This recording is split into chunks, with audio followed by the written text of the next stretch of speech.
Des journalistes marocains ont appelé ce mardi l'Union européenne à agir avec célérité pour remédier au climat de tension durable qui s'est installé en Sud-Méditerranée suite aux menées justement aventuristes des généraux d'Alger, je cite, qui finiront un jour par mettre toute la Méditerranée à feu et à sang. On s'intéresse aujourd'hui à cette initiative en compagnie de Mohamed Brini, journaliste fondateur du journal Ahdath al-Maghribiya. Bonsoir et merci d'être avec nous.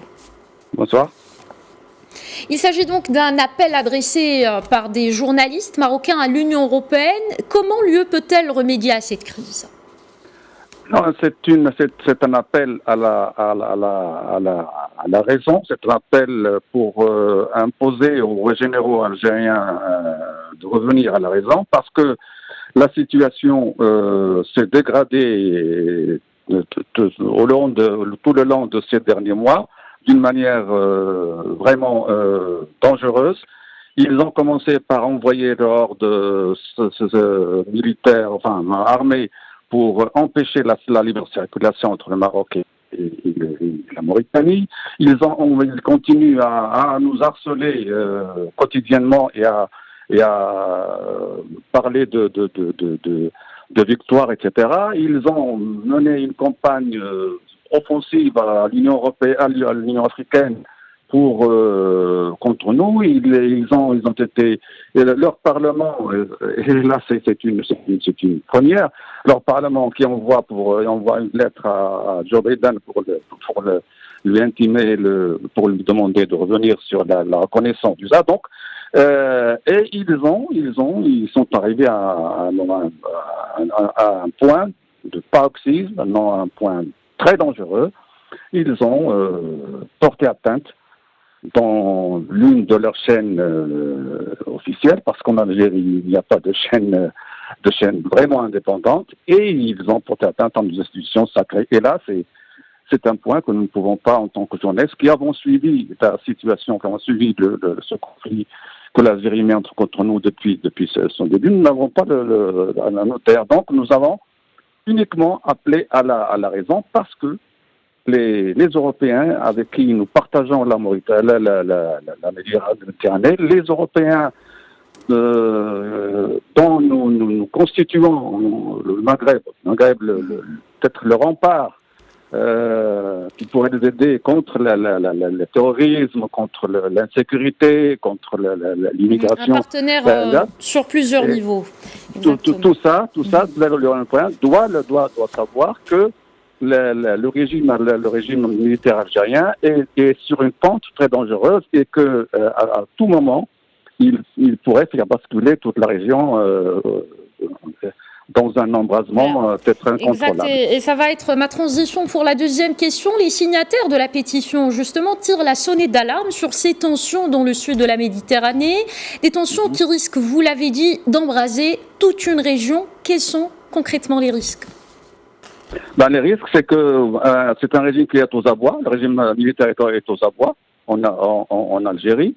Il a tout raté intérieurement. Il n'a pas du tout l'intention de s'ouvrir, de changer. C'est un régime qui est né militaire. Il reste militaire. Il s'accroche au pouvoir. Il a raté sa stratégie contre nous. Il a tout raté, et donc il est aux abois, il est dans une situation où il peut perdre tout contrôle sur lui-même. Et moi, personnellement, je ne peux pas être tranquille tout peut arriver avec ce régime. Tout peut arriver. Et là, il faut agir avant, parce que sinon, il faut agir avant. D'accord. Alors, vous avez parlé justement de régime. Pourquoi, à votre avis, les généraux au pouvoir ont choisi une option guerrière contre le Maroc ? Peut-on qualifier cette approche de marocophobie, à votre avis ? Moi, marocophobie, je ne dirais pas que c'est parce que le peuple algérien n'a rien à voir avec le pouvoir. J'ai bien dit le pouvoir et les généraux. C'est un régime, il ne faut pas oublier que c'est un régime militaire. C'est un régime militaire.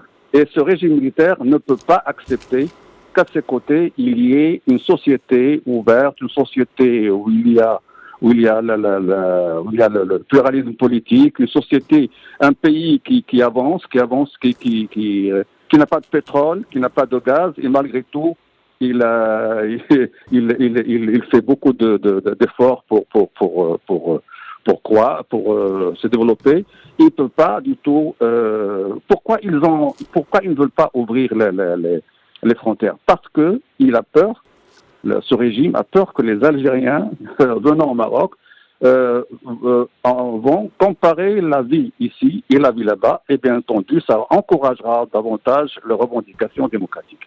Donc c'est un régime qui ne peut pas accepter la démocratie, un régime qui ne peut pas accepter et un régime qui est têtu, qui est myope, qui ne regarde que devant son nez et qui ne croit pas et qui ne pourra jamais reconnaître ses erreurs. Les signataires de la pétition appellent également l'Union européenne à reconnaître la marocanité du Sahara, à l'instar des États-Unis. Comment pousser l'Union européenne à emboîter le pas à Washington, à votre avis?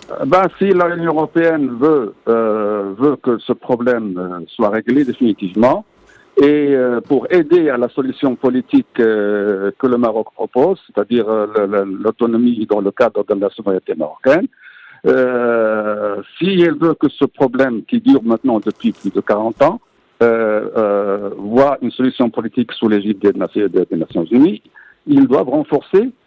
D'ailleurs, ils reconnaissent, la plupart reconnaissent que la position marocaine est la meilleure et la base crédible pour une solution.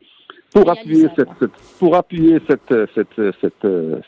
solution, pour appuyer ce processus, une reconnaissance de la marocanité, de la souveraineté marocaine sur le Sahara ne pourrait qu'aider dans ce sens.